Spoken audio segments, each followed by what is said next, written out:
Hoje, o programa Questão de Justiça vai entrevistar o advogado Marcos da Costa, que é presidente da OAB do Estado de São Paulo, a maior do país, com 360 mil inscritos e mais de 100 comissões, que tem trabalhado na manutenção da cidadania. Exemplo é a campanha Corrupção Não, e agora, levando 11 propostas ao ministro Torquato, 2 acolhidas para as questões da corrupção no país. Dr. Marcos fala sobre esses exemplos, fala sobre a atuação da Ordem, juntamente com o Dr. Leopoldo, que é o presidente da OAB do Tatuapé, que vem participar aqui na sede em São Paulo, na sala da presidência. Você deve acompanhar e tenho certeza que vai gostar muito desta entrevista com o Dr. Marcos. E o programa Questão de Justiça vem hoje à sede da OAB, como noticiamos, nas redes sociais, falar com esse amigo querido presidente atuante, o Dr. Marcos da Costa, e com a participação do Dr. Leopoldo. E o tema é sempre o Brasil, Dr. Marcos, períodos difíceis, né? Do nosso lado, o Dr. Leopoldo também vai acompanhar. Dr. Marcos, a pauta que eu queria colocar com o senhor tem feito diariamente, que é a discussão da questão da cidadania no país, né? E teve algumas frases aí descritivas do próprio do presidente da OAB Federal, que o presidente Lamarca falou, que o senhor teve com ele. Voto não tem consequências e a consequência de uma escolha equivocada é o que estamos vendo hoje em nosso país. Dr. Marcos, a sociedade brasileira está aprendendo a ser politizada? Bom, primeiro, Walter, obrigado pelo convite. Leopoldo, querido amigo, uma liderança da advocacia, jovem, mas já se destaca como dirigente de ordem, presidente que é da subseção do Tatuapé, uma das grandes subseções aqui de São Paulo. Walter, eu sempre sou um otimista, eu sempre vejo situações, mesmo as situações de crise profunda como a que vivemos hoje, como uma oportunidade de melhoria da cidadania e do país. Nós temos sim uma crise ética gigantesca, uma crise de falta de exemplos, falta de valores, onde aparenta que tudo é possível, tudo é válido, onde as pessoas, ao invés de servirem a nação, se servem da nação, dos espaços públicos. E assim temos visualizado essas denúncias que são diárias. Mas isso tem um lado positivo, que é exatamente permitir que todos percebam a importância da cidadania, a importância do respeito aos valores republicanos, a importância de termos no país pessoas comprometidas com causas públicas, e isso certamente fará com que em breve nós vamos ter frutos positivos, superaremos esse momento difícil, conseguiremos não acabar é difícil, mas pelo menos conseguiremos combater de forma muito vigorosa esse crime odioso que é a corrupção, e a partir daí, sem dúvida nenhuma, surgirá uma nova nação e uma nação muito melhor para todos os brasileiros. Queria passar a pergunta aqui para participar o doutor Leopoldo aqui. Dr. Leopoldo. Primeiro também o Marcos da Costa. Na verdade, o Marcos é uma honra sempre dialogar com o Marcos da Costa, esse presidente que, na verdade, ele ingressou na Ordem, gostaram bastante do Marcos, tanto que foi reeleito, mas agora mais ainda, porque é um presidente que é uma liderança que trabalha muito pela nossa classe. Eu acho que a advocacia, em geral, ela gosta de quem trabalha. E eu acho que é por isso que o Marcos está aí conosco e vem demonstrando um trabalho efetivo. Eu digo a ele que ele não para, Walter. E também gostaria de cumprimentá-lo, dizer da honra de também participar aqui do programa Questão de Justiça. Aliás, o Marcos, ele vem comentando sobre essa questão de formação de líderes e uma participação maior da OAB na sociedade. Na verdade, quando ele disse sobre, inclusive, um evento que teremos agora, na próxima semana, e que também trará essa reflexão e esse apontamento em razão de aspectos como cidadania, lideranças, a participação efetiva da ordem na sociedade, meu questionamento é como funciona essa questão da formação de líderes, onde a OAB estará se pautando no sentido de promover essas ações efetivamente? Nós temos uma tradição no Brasil que não é algo comum no resto do mundo, isso é uma tradição aqui no Brasil, de termos uma advocacia que não é só a de um profissional técnico que promove a defesa, que é importante, que promove a defesa do seu cliente no processo. O advogado do Brasil tem uma outra função, uma função de ser efetivamente o agente de transformação social. Isso é histórico. Desde a época do Império, todos os movimentos sociais relevantes do Brasil tiveram a participação de uma advogada, de um advogado, sempre. E esse momento que nós vivenciamos hoje é um momento que traz, inclusive, essa reflexão. A importância da sociedade civil de retomar a sua posição de vanguarda de efetiva liderança do país. Não é um governo, num país que nós temos uma tradição de poucos períodos democráticos e muitos períodos de ditadura civil e militar. Nós temos hoje 28 anos de democracia, considerando a Constituição de 88. É o maior período democrático da história do país, mas é uma democracia muito jovem, 28 anos. Então, a sociedade retomando seu papel.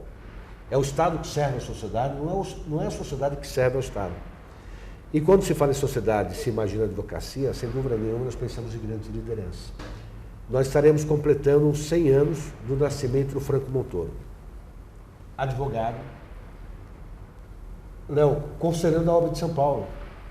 Aliás, um conselho maravilhoso. Exemplo, Esther de Figueiredo Ferraz. Um conselho da ordem de altíssimo nível. Todos os conselheiros grandes lideranças. Então, em 6 de outubro, teremos 100 anos do nascimento do Ulisses Guimarães. Também advogado, também inscrito na OAB de São Paulo. Então, a ideia é aproveitar esse momento de crise ética para mostrar mais uma vez que esta casa produz lideranças comprometidas com a ética. Eu acho fantástico, Marcos, porque aquele cidadão que está em casa, muitas vezes, ele fica... quando, por exemplo, as estruturas, enfim, o nosso Estado ou qualquer órgão, por exemplo, não funciona muito bem, as pessoas que estão em casa muitas vezes perguntam, né, onde está a OAB? Eu quero a OAB presente, eu quero a OAB atuante. Muitas vezes acham que é fácil esse trabalho da ordem e os projetos acontecerem e a OAB estar efetivamente ali. Quer dizer, o cidadão quer que a OAB, de certa forma, abra sua porta ali e diz, olha, estou aqui para defendê-lo. Mas não é bem assim, né? A OAB promove ações, mas eu sinto que falta também uma participação do próprio cidadão nessa dinâmica. Mas com esse espaço que nós pretendemos abrir, que é o espaço de pensamento crítico, onde juristas virão expor, mas também sociólogos, filósofos, historiadores, cientistas políticos, economistas, enfim, antropólogos, enfim, pessoas com as suas visões diferentes, mas que têm a capacidade de produzir nos jovens esse perfil de serem lideranças positivas, pessoas que têm um compromisso com a ética, com a democracia e com a república. Doutor Marcos, eu acompanhei o seu artigo agora, que está falando sobre parlamentarismo, e tem uma frase ali que muito chamou a atenção, inclusive no Roda Viva estava sendo discutido, que está muito linkada com isso que o senhor está colocando, que é a judicialização da sistemática política hoje. Eu sinto que sem o dedo, o crivo da justiça, do advogado, que ele faz a composição de uma lei orçamentária, de um plano de governo, o Brasil estaria hoje fora totalmente do patamar. O senhor acha que realmente o Brasil hoje, as lideranças, elas tendem a entender que há necessidade de um jurista, de um advogado participativo nas dinâmicas das leis voltadas ao povo mesmo? Eu acho que sim, eu tenho visto isso na ordem. Aqui nós constantemente somos chamados pelo Parlamento Federal, Estadual, a manifestar a posição em relação a certas propostas. Isso é comum. E temos que reconhecer também que o Parlamento tem ouvido a ordem. Sempre que temos um projeto de interesse classista também, mas acima de tudo, o interesse da cidadania, nós manifestamos a nossa posição e essa posição, em regra, é observada. Aliás, não é só no Parlamento. Eu tive, há 2 semanas atrás, a visita do novo ministro da Transparência, novo ministério. O ministro da Transparência, o doutor Torquato Jardim. E eu apresentei a ele nessa visita 12 propostas que a OAB de São Paulo lançou de combate à corrupção. Isso foi numa sexta-feira. Passado o final de semana, na segunda-feira, ele me liga de Brasília e disse: Marcos, eu estudei as propostas e quero dizer que gostei de todos, mas duas eu já anotei. Estou assinando um decreto, assinando uma portaria, que será publicada no Diário Oficial, ganhando 2 grupos de trabalho, com base nas propostas da ordem, com prazo de conclusão do trabalho de 30 dias. Um deles é um comitê para discutir a desburocratização. O Estado se agigantou, tomou conta de todas as relações sociais, todas. Você não tem relação social hoje que você não tem a presença do Estado, é impressionante. E isso gera um ambiente que permite, através das dificuldades, a venda de facilidades. É, sem dúvida nenhuma, um dos fatores principais da corrupção no país. Estudou a proposta, acolheu a proposta e já criou um grupo de desburocratização das atividades aqui no país. E o segundo, que também foi uma proposta, que eu tenho defendido há muito tempo, que é a necessária regulação da atividade do lobby. É isso que eu ia perguntar para o senhor. O lobby é aquela atividade que é legítima, promovida por grupos de pressão, que têm interesses nas legislações, no Congresso Nacional, notadamente nos parlamentos, e que levam esses interesses numa discussão com os parlamentares. Isso é uma atividade ilícita, acontece no mundo inteiro. Só que como no Brasil nós não regulamos isso, não raras vezes, isso é feito com base em propina, com base na compra, financiamento do deputado na época da campanha para cobrar depois de eleito a alguma posição de facilidade, alguma venda de facilidade para atividade econômica.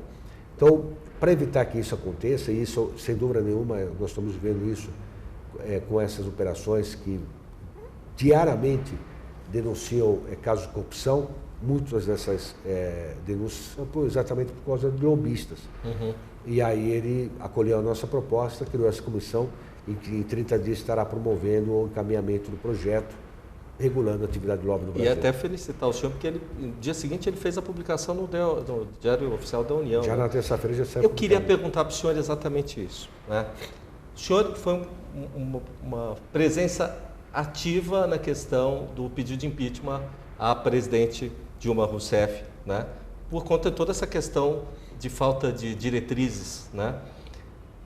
Pessoalmente, doutor Marcos, como é que estar o cidadão Marcos da Costa, como é que ele se sentiu naquele momento de estar requerendo de novo a cidadania para o país? Bom, primeiro que um evento desse não é de se comemorar, Walter.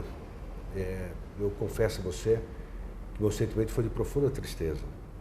Queríamos, certamente todos nós, estar nesse momento aplaudindo conquistas sociais, econômicas, que o Brasil tanto precisa.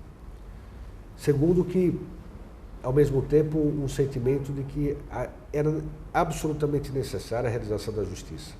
Haviam denúncias gravíssimas, existem denúncias muito graves, atingindo diretamente a presidência da República. Eu cito uma delas, uma só, a feita por um ex-senador da República, que era líder do governo no Senado, que diz ter ido conversar com um pretendente ao cargo no STJ, Superior Tribunal de Justiça, em troca desse pretendente se comprometer a votar de uma determinada forma, pedida essa negociação diretamente, segundo o senador, pela presidente da República. Então, a manifestação que houve, que eu trouxe ao Conselho, e o Conselho de São Paulo aprovou, de forma original, depois outros conselhos aprovaram também, e depois, na sequência, o Conselho Federal, era a necessidade de apuração dessas denúncias. Pela Constituição, essas denúncias correspondem a delitos que só são apuráveis através de um processo de impeachment, onde tem que se dar o direito de defesa, como está acontecendo hoje, o direito de defesa da presidente, a oportunidade dela apresentar suas provas, demonstrar o não cometimento daqueles delitos e, a partir daí, permitir que o julgador, de forma livre e soberana, de forma isenta e com base naquilo que está nos autos, possa formar a sua convicção. E se a convicção for que realmente os crimes foram cometidos, decretar o afastamento da presidente da República, como diz a Constituição do Brasil.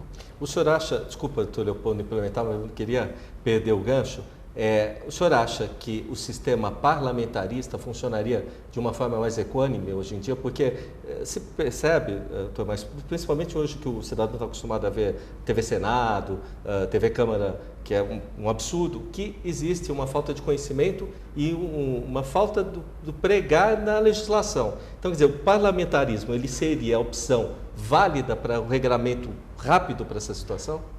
Alguns dados muito rápidos. Foi feito um levantamento das 20 principais democracias do Brasil. Só uma era regime presidencialista, que é os Estados Unidos. Todas as outras democracias que estavam sobre a égide do sistema presidencialista, todas, sem exceção, tiveram seus períodos de ditadura, seja civil, seja militar. Você concentrar o poder gigantesco na mão de uma pessoa só já é o início da derrocada de qualquer regime democrático. O presidencialismo, no caso de um presidente que seja incompetente, que quebre o país, que, enfim, não tenha a capacidade de aglutinar, que divida o país, o presidencialismo não permite, no sistema brasileiro principalmente, não permite que o povo possa, antes do final do mandato dele, que o povo possa dizer, não, chega, basta, nós não podemos avançar no prejuízo dessa dimensão para a nação. Tem que completar o período do mandato. Salvo, no caso do Brasil, no cometimento de crime, no crime de responsabilidade. Aí cabe o processo de impeachment. Outros países têm uma outra figura, que é do recall. Então, a partir de um certo número de eleitores, o percentual varia 2, 3, 4, 5% dos eleitores assinarem o pedido, é feito um plebiscito, uma vez só por gestão, é feito um plebiscito para saber se quer continuar ou não quer continuar com aquele presidente. Mas, como regra, o presidencialismo é o regime da irresponsabilidade por prazo determinado. O parlamentarismo não. O parlamentarismo é onde quem comanda normalmente é o primeiro-ministro, o país. Se caso aquele primeiro-ministro adote políticas que não são do interesse da nação, comece a prejudicar a nação, os parlamentares votam uma moção de desconfiança. E aí basta o acolhimento da moção de desconfiança que cai todo o gabinete de ministério, inclusive o próprio primeiro-ministro. Essa questão, se Marcos, promove outra eleição, constitui o outro corpo, corpo de ministros parlamentares com o primeiro-ministro para continuar a vida sem que haja uma ruptura institucional ou aprofundamento da crise enquanto se espera acabar o período do mandato do presidente da República. Essa questão do parlamentarismo que toca diretamente em aspectos constitucionais. Na verdade, essa proposta, essa argumentação, ela na verdade vem diretamente da OAB de São Paulo ou é algo que já vem sendo discutido a nível federal? Nós temos algumas iniciativas. A OAB de São Paulo, nós estamos numa fase ainda de construção de um modelo parlamentarista. Porque o parlamentarismo também não é um modelo pronto. Então, na semana passada nós estivemos aqui com grandes constitucionalistas discutindo dois modelos. O modelo alemão de parlamentarismo, que é um, e o modelo francês de parlamentarismo, que é completamente diferente. Já marcamos um próximo encontro dessa comissão para discutirmos o modelo italiano de parlamentarismo, que é um terceiro modelo, e o modelo português de parlamentarismo. Então, fantástico. Para poder tentar identificar um modelo que seja adequado também às nossas tradições. Há algumas premissas que eu acho que podem ser colocadas.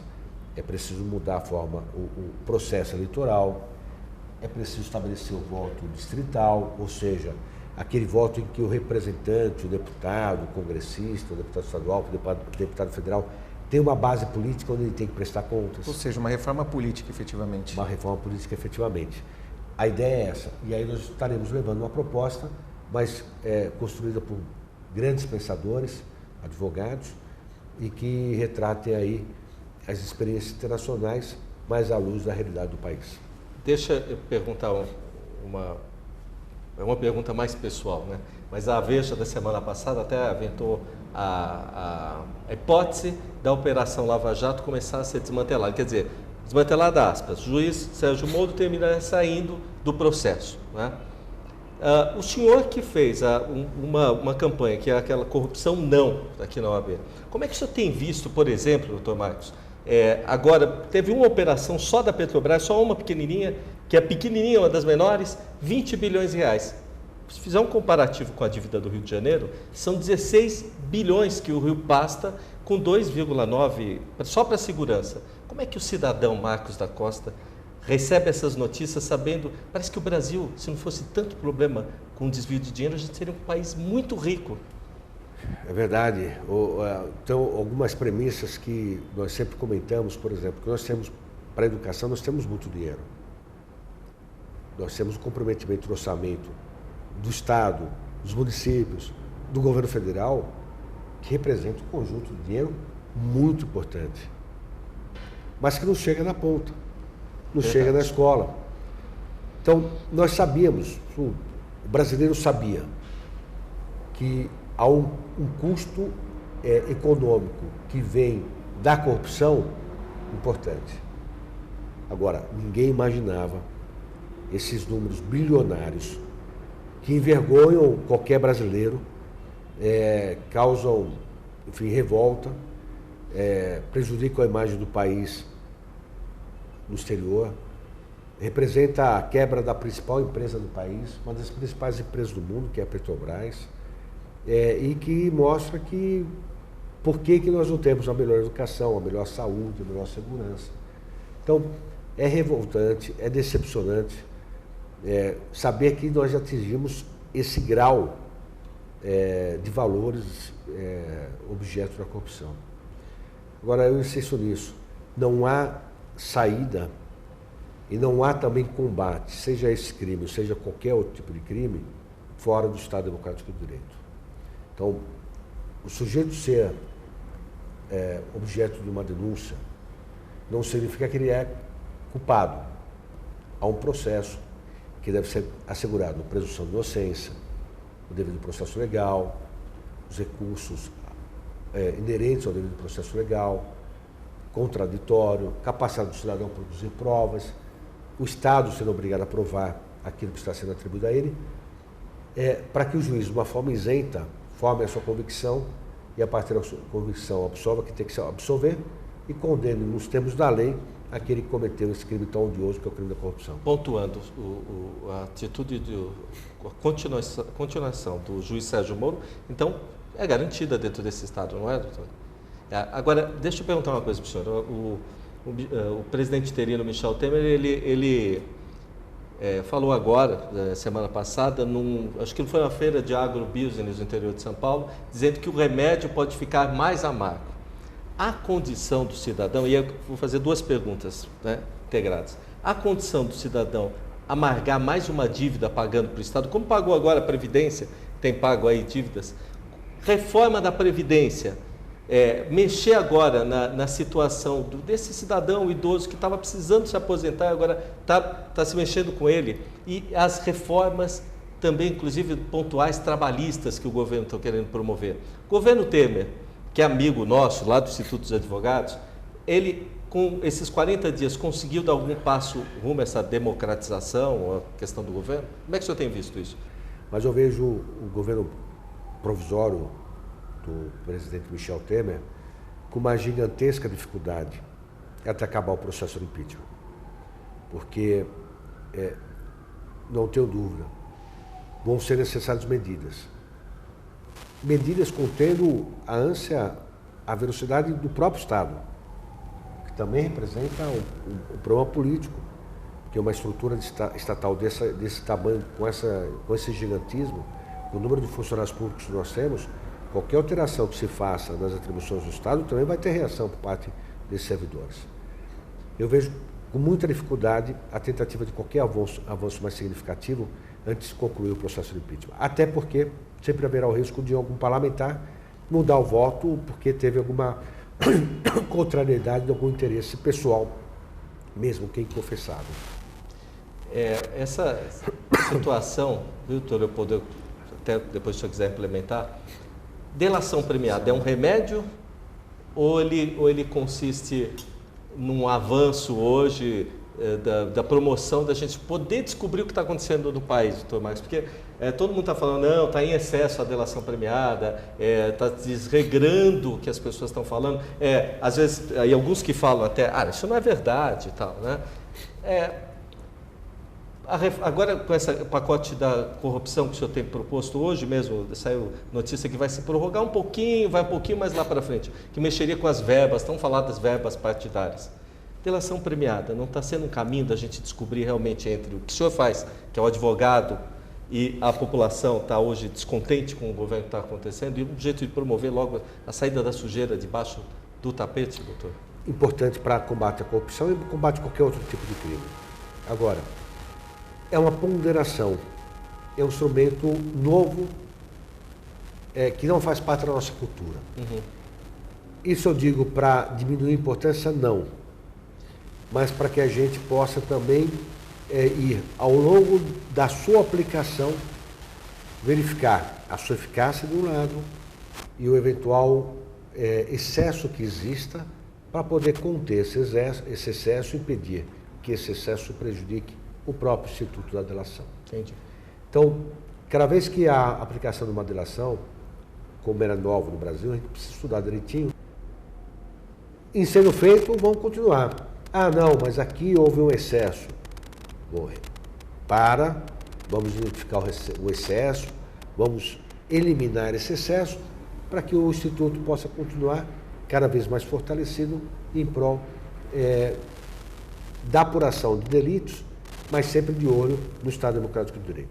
Fico pensando a nível de administração, Marcos. Você começou aí, Walter, peço até permissão para falar um pouquinho de administração, mas você iniciou mais uma gestão, nós iniciamos uma gestão e eu percebo uma OAB sempre atuante e uma OAB agora demonstrando uma participação maior na vida da população, uma OAB preocupada com essa questão. Agora, a nível de subseção, Marcos, que nós temos aí mais de 230 subseções em todo o estado e nesse início de gestão estamos terminando mais um semestre. A nível de subseção, o que a OAB São Paulo poderia efetivamente levar até os presidentes no sentido de propostas para a melhoria das nossas subseções? Se fala muito em descentralização, mas a OAB com certeza nos últimos anos vem implementando ações para uma descentralização melhor, mas para aquele presidente de subseção que está em casa. Acho que é continuar nosso trabalho de parceria que nós tivemos na gestão passada, trabalhar sempre de mãos dadas, sempre com muita transparência, sempre com muita responsabilidade. Eu, na gestão passada, no primeiro ano, viajei 45 mil quilômetros. Bastante. No segundo ano foram 59 mil quilômetros.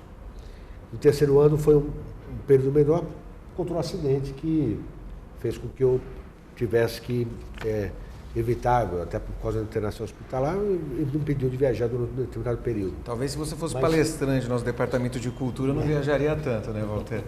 Mas a ideia é essa, estar sempre muito próximo, ouvir, compreender, aprender com o dirigente de subseção.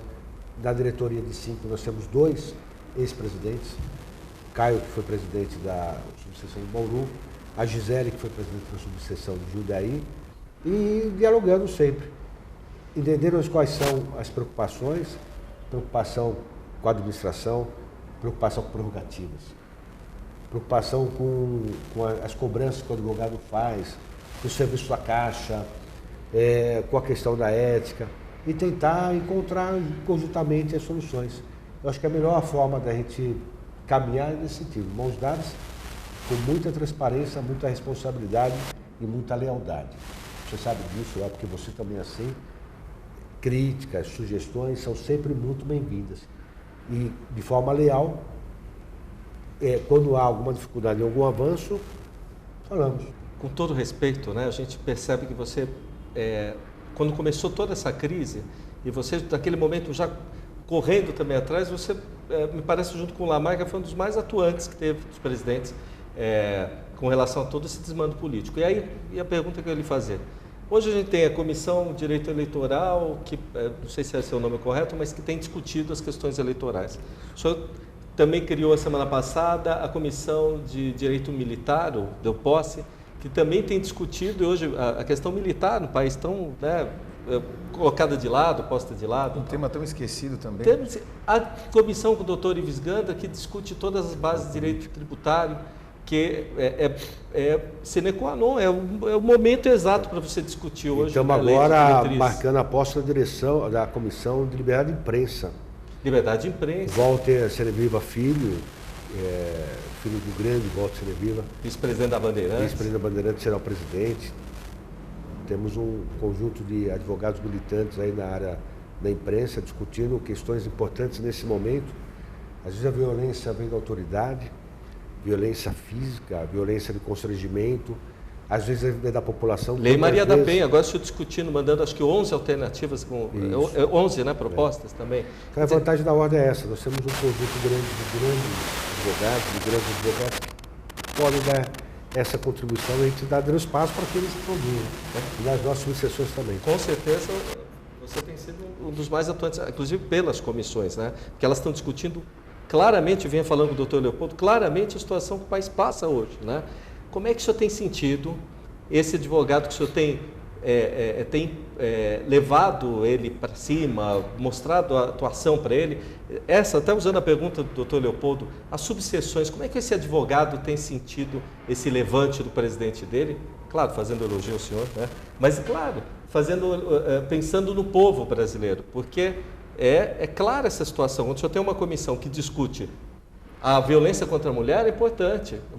Fizemos o ato na Vila Paulista. Pois é, nesse final de semana, né? Claramente, doutor Marcos, como é que esses 360 mil advogados, é isso, né? 360 mil, como é que o senhor tem visto eles gostam, eles estão participativos com o senhor? Como é que é levar essa classe? Walter, assim, evidentemente isso faz parte de um contexto de um grupo político, não é pessoal, é um contexto de um grupo político.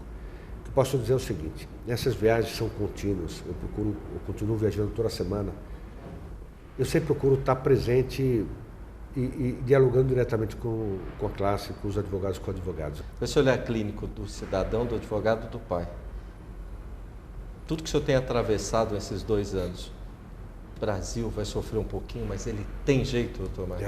Não tenho dúvida. Ele tem sim, nós vamos encontrar o nosso caminho muito rapidamente, é muito mais cedo do que estão esperando.